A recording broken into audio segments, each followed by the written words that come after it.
안녕하세요. 저는 이번 NDC 20일 세션 발표에 참여하게 된 법무법인 율천의 최인석 변호사 김진배 변호사입니다. 이번에 저희는 불법 사설 서버 수사에 대한 기업의 대응 방안이란 주제로 발표를 진행하게 되었습니다.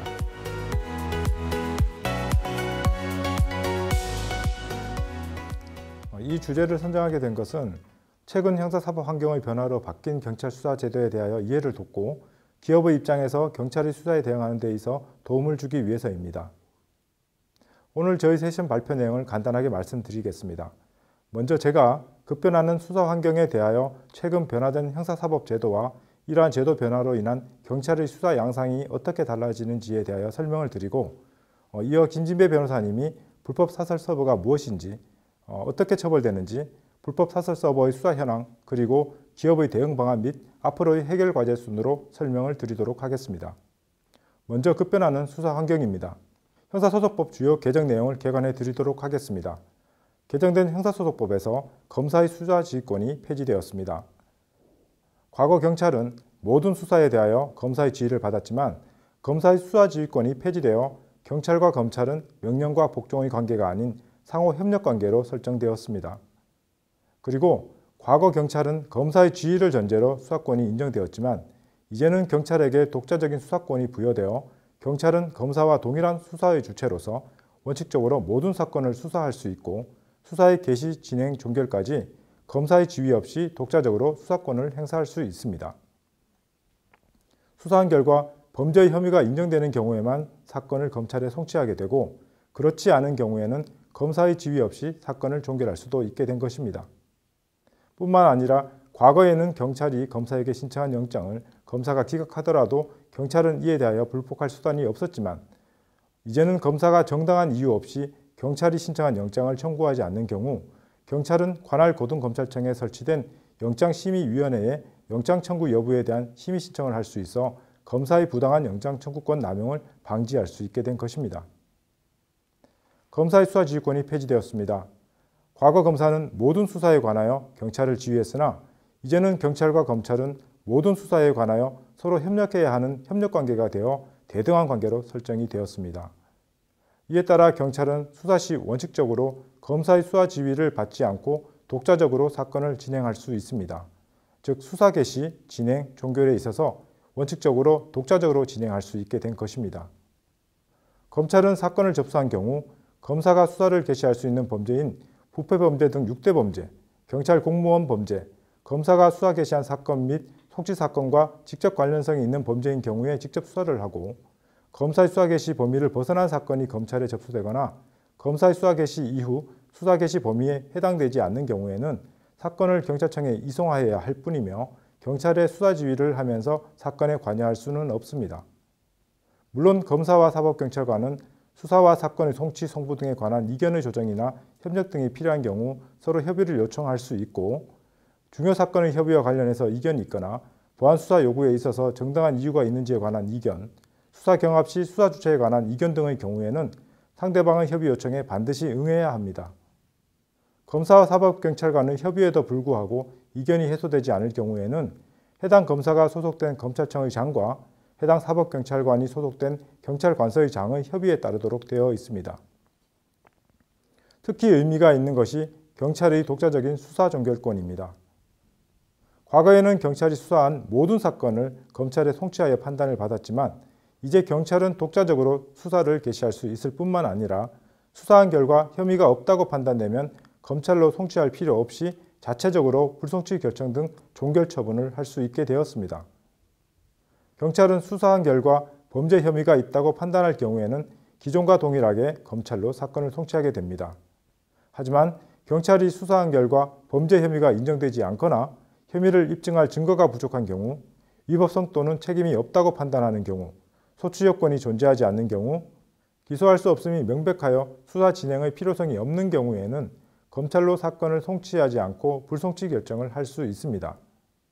다만 경찰이 불송치 결정을 한 경우에는 불송치 결정서와 함께 기록을 검찰에 송부하고 이를 송부받은 검사는 90일 이내에 기록을 검토하여 경찰에 반환을 하여야 합니다.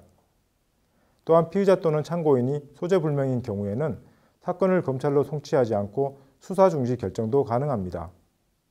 이 경우 경찰은 결정일로부터 7일 이내에 검찰에 기록을 송부하고 검사는 시정조치 요구를 할 필요가 없는 경우 기록을 받은 날로부터 30일 이내에 기록 반환 처리를 하게 됩니다.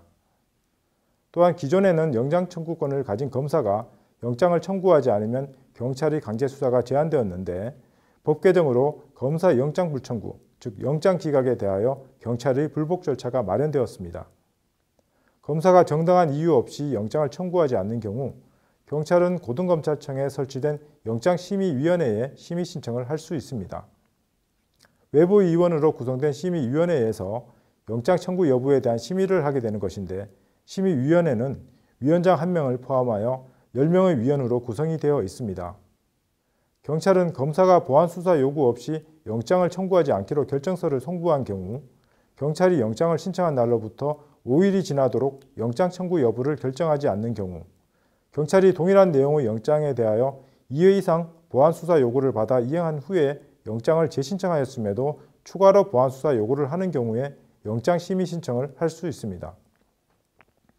기존의 형사소송법 체계에서는 영장 청구권을 가진 검사가 영장을 청구하지 않으면 경찰의 강제 수사가 제한되었는데 검사의 영장 불청구에 대한 경찰을 불복할 수 있는 절차가 마련되면서 경찰은 이전보다 더 적극적으로 강제 수사를 할 가능성이 높아졌습니다. 이처럼 경찰의 독자적 수사권이 제도적으로 보장됨에 따라서 경찰 수사의 독립성, 전문성 강화를 위하여 경찰은 2021년 1월 1일부터 국가수사본부를 출범하고 수사부서를 확대 재편하면서 강력한 수사 의지를 나타내고 있습니다. 경찰청에 국가수사본부를 설치하고 국가수사본부장은 국가수사본부는 물론 경찰의 수사에 관하여 시도경찰청장, 경찰서장, 수사부서 소속 공무원을 지휘 감독하게 되고 개별 사건의 수사에 대하여 경찰청의 최고 자리에서 독자적으로 수사 지휘권을 행사하게 됩니다. 국가수사본부 산하에는 수사국, 형사국, 사이버수사국, 안보수사국이 편재하고 범죄 유형별 중요 사건에 대한 인지수사와 수사 지휘를 담당하게 됩니다. 특히 국가수사본부는 인지수사부서를 확대 개편하였습니다. 인지수사부서는 고소고발로 수사 개시를 하는 것이 아닌 상부에서 지시 하달된 사건이나 첩보를 입수한 대형 사건, 기획수사 사건의 수사를 전담하는 부서인데 경찰은 경찰서 단위가 아닌 시도경찰청 중심의 수사체제로의 전환을 위하여 인지수사부서를 확대 재편하였습니다.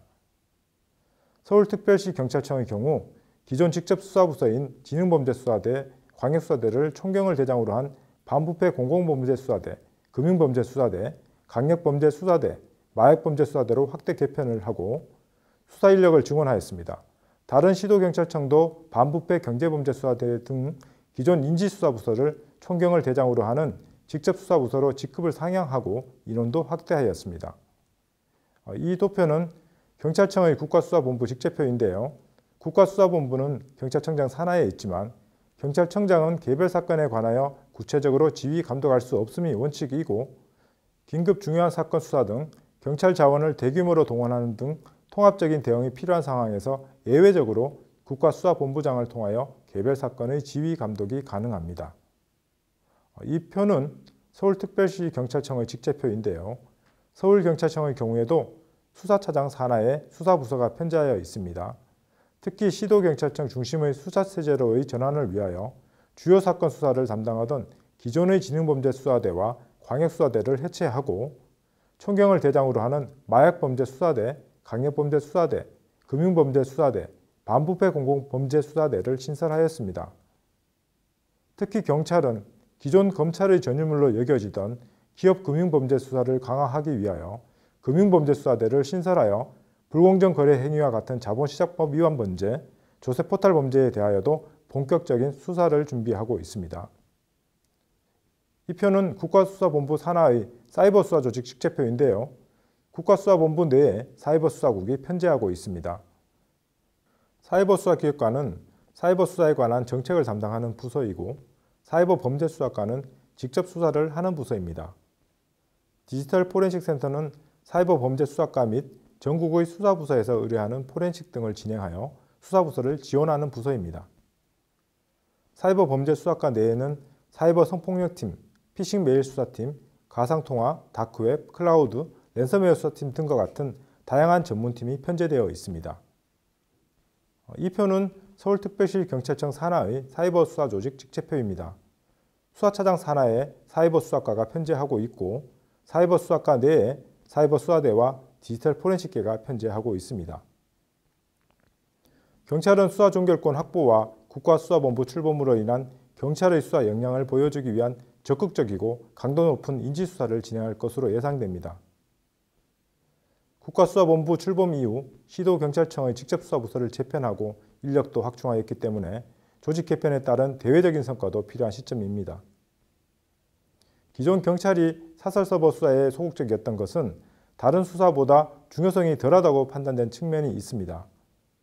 경찰은 조주빈 사건에서처럼 불법 음란물과 같이 사회적 비난의 우려가 높은 사안에 대하여 주기적으로 기획수사를 실시하고 5월 가정의 달 시점에는 청소년 유해 매체물 수사나 자살 사이트 수사와 같이 테마를 정해서 수사를 실시하기도 하므로 불법 사설 서버의 피해에 대해 수사팀에 적극적으로 어필을 해서 기획수사의 테마가 될 수 있도록 노력할 필요도 있다고 생각이 됩니다. 이어서 김진배 변호사님이 사설 서버 수사에 관한 발표를 드릴 텐데요. 사설 서버는 아시다시피 게임업계에 상당한 피해를 주고 있는 범죄입니다. 우리나라가 게임 수익 4위의 게임 산업 강국으로 발전하였음에도 최근까지 지속적으로 게임업체 수가 감소, 매출이 줄어드는 등 게임업계의 위기론이 거론되고 있는데 그 요인 중 하나가 불법 사설 서버가 꼽히고 있습니다. 게임물관리위원회에 따르면 불법 사설 서버로 인해 국내 게임업체가 연간 1,633억 원에 달하는 피해를 입고 있다고 하니 그 피해가 결코 작다고 할 수 없는 것입니다. 이처럼 게임 산업을 위축시키고 결과적으로 국가 경제에 피해를 발생시키는 불법 사설 서버에 대한 수사 대응이 매우 중요하다고 할 수 있습니다. 네, 최인석 변호사님에 이어서 본격적으로 불법 사설 서버에 대해서 이야기해 보겠습니다. 여러분, 불법 사설 서버가 어떤 걸까요? 보통 프리서버 또는 사설 서버라고도 불리는데요. 정의를 내리자면 정식 게임 서버와 동일하거나 또는 거의 유사한 서비스를 무단으로 제공하는 그런 서버라고 할 수 있겠네요. 사실 이런 불법 사설 서버의 역사는 꽤 오래되었죠. 온라인 MMORPG 게임의 원조격이라고 할 수 있는 울티마 온라인이라는 게임이 있었는데요. 당시만 해도 월 이용료가 상당히 비쌌죠. 98년 당시에 10,000원이 넘었으니까요. 그래서 게임을 공짜로 즐기도록 하기 위해서 프리서버를 만들어 제공하는 사람들이 나타나기 시작했고, 당시 한국에서도 많은 사람들이 이런 프리서버로 게임을 즐겼었죠. 이렇게 순수한 공짜 서버의 개념에서 사설 서버의 역사가 출발했다고도 볼 수 있습니다. 그런데 지금은 어떤가요? 지금의 사설 서버는 개념이 많이 바뀌었습니다. 구글 등에서 사설 서버 홍보 페이지에 대해서 접속을 해보시면 게임머니 한전이라던가 게임 내에서의 도박 콘텐츠 등을 광고하는 모습을 쉽게 발견할 수 있습니다. 과거와 같이 단순히 게임을 공짜로 즐긴다는 개념이 아니라 조직적인 돈벌이 수단으로 변형되었다고도 볼 수 있습니다. 이러한 불법 사설 서버 분명히 문제가 될 것 같은데요. 형사적으로는 어떻게 처벌되고 있을까요? 먼저 여러분이 아셔야 될 것은 불법 사설 서버와 관련된 범죄 행위가 몇 가지로 요형화된다는 것입니다. 먼저 사설 서버를 제작, 운영하는 것이 가장 기본이겠죠. 그 자체로 게임산업법이나 저작권법에 위반이 될 수 있습니다. 게임산업법에서는 이러한 행위를 처벌하는 규정을 별도로 두고 있고요. 저작권법은 왜 처벌이 되느냐? 게임이란 것이 도서라든가 영화처럼 게임 회사의 저작물이고 이를 침해한다고 보는 것이죠. 그리고 사설 서버를 홍보하기 위한 광고 사이트들이 많이 있죠. 이것도 마찬가지로 게임산업법이나 저작권법에 위배가 될 수 있고요. 이거는 좀 더 엄밀히 말하자면 주된 범죄자인 사설 서버 제작자, 운영자의 범죄 행위를 방조했다는 의미로 처벌된다고 보시면 되겠습니다. 그리고 사설 서버 운영 과정에서의 게임머니나 아이템 환매를 해준 경우가 많은데 이 또한 게임산업법에서 별도로 처벌하고 있습니다. 게임머니나 아이템 환매는 그 행위 자체만으로도 단속을 꽤 하고 있죠. 정식 게임에서도 워낙 많이 일어나고 그 규모도 크기 때문이죠. 마지막으로 게임 내에서 도박 콘텐츠를 운영하는 경우는 형법상 도박개장죄에 해당될 수 있습니다. 도박개장죄는 영화에서 보신 어떤 하우스 이런 걸 꾸리는 경우가 처벌되는 건데 온라인상에서도 이렇게 처벌될 수 있는 것입니다.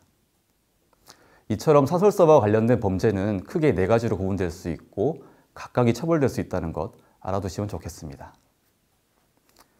그럼 이러한 사설 서버에 대한 실제 수사는 어떻게 진행되고 있을까요? 사실 불법 게임물의 단속이라고 하면 가장 먼저 떠올릴 수 있는 게 게임이죠. 그런데 불법 사설 서버의 같은 경우에는 좀 애매합니다. 불법 사설 서버 처벌의 주된 범주인 게임산업법에 단속 권한이 명확하게 규정이 되어 있지 않기 때문이죠. 그래서 그동안에는 검찰이나 경찰과 합동으로 단속하는 경우가 많이 있었는데 게임이 단독으로는 수사나 단속에 한계가 분명히 존재한다고 볼 수 있는 거죠. 그럼 주로 수사는 누가 하느냐?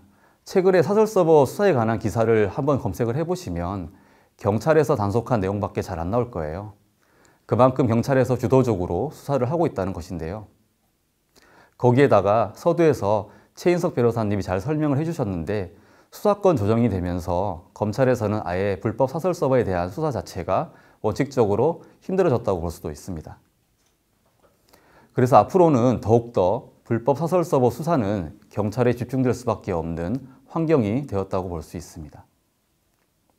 자, 이렇게 경찰의 수사가 중요해진 상황에 대해서 게임업계 여러분들은 수사 대응을 하는 등 대처를 하여야 할 테고 또 앞으로 제도 개선 등을 위해서 의견을 내와야 되는 경우도 있을 텐데 어떻게 해야 될까요?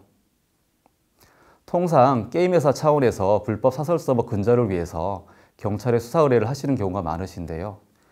먼저 신경을 써야 할 부분은 처벌의 대상인 범죄자의 범죄 수익에게 포커스를 맞추는 것입니다. 사실 기업 입장에서는 하고 싶은 말이 많이 있죠. 불법 사설 서버로 인해서 회사가 피해를 입은 액수도 강조를 하고 싶고요. 그래서 프리서버로 이용자가 빠져나가서 인당 이용료를 계산을 할 때 회사가 얼마만큼의 손해를 보느냐 이런 부분들로 강조를 해서 수사 의뢰를 하는 경우도 많이 있는데요. 그런데 사실 경찰 입장에서 제일 관심이 있는 것은 이게 얼마나 재질이 안 좋은 범죄냐, 수사 가치가 있느냐인데 그 기준은 경찰 입장에서 봤을 때는 범죄 수익액이 1차적인 지표이거든요. 그래서 앞에서 말씀드린 추정 손해액보다는 범죄 수익액에 좀 더 포커스를 맞추는 것이 좋을 것 같고 사실 이 부분은 정확한 액수를 우리가 주장하기는 어렵겠죠. 하지만 추정치를 적더라도 적당히 강조를 해주시는 게 좋겠습니다. 그래서 만약 프리서버가 운영비를 후원이든 어떤 형태로든 받고 있다면 이에 따른 수입액 그리고 게임 안에서 어떤 초기 성장 패키지 등 유료 아이템을 판매하는 등의 행위를 하고 있고 대부분 이 정도는 구매를 하고 있다. 이러면 대략적인 예상 수입액을 나름의 계산 기준으로 산정을 해서 강조를 해주시면 좋을 듯 합니다. 또한 앞에서 말씀을 드렸죠. 4가지 유형의 범죄가 있는데 이런 유형의 범행 등을 종합하고 각 범행별로 자료를 수집해서 수사 의뢰를 하는 것이 좋을 듯 합니다. 쉽게 말씀을 드리면 단순히 불법 사설 서버가 운영됐다는 것, 이 한 가지에 초점을 맞추기보다는 불법 사설 서버 운영과 관련된 일련의 범죄들을 세트로 다 모아서 큰 규모의 조직적인 범죄임을 부각시키는 거죠. 실제로도 그런 식으로 대부분 운영이 되고 있기도 합니다. 저희가 경찰에 있을 때라든가 아니면 변호사 입장에서 관련 사건들의 수사 기록이라든가 판결 사례를 보면 단순히 사설 서버 운영만 처벌된 사례보다는 환전이라든가 도박 개장 혐의까지 세트로 처벌된 경우가 상당히 많이 있거든요. 그만큼 수사기관에서도 그런 방향으로 수사하는 걸 선호한다고 보시면 됩니다. 이런 부분들을 좀 더 신경 쓴다면 수사 의뢰를 함에 있어서 좀 더 원활히 업무를 하실 수 있을 듯 합니다. 마지막으로 이 부분은 함께 고민하고 의견을 모았으면 하는 부분인데요. 불법 사설 서버의 주된 처벌법이 게임 산업법임에도 불구하고 아직 부족한 부분이 많은 것 같습니다. 처벌이 약하거나 아니면 이 법으로는 처벌이 안 되는 유형의 행위들이 많이 있거든요.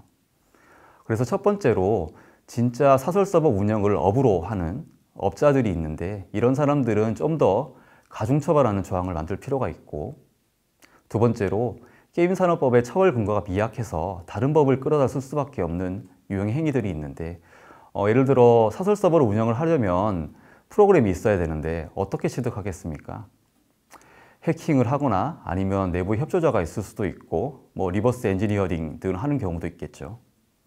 어떤 경우든 간에 게임산업법에는 딱 떨어지는 규정이 있다고 보기 힘들어서 정보통신망법이라든가 저작권법 등을 끌어다 써야 되거든요.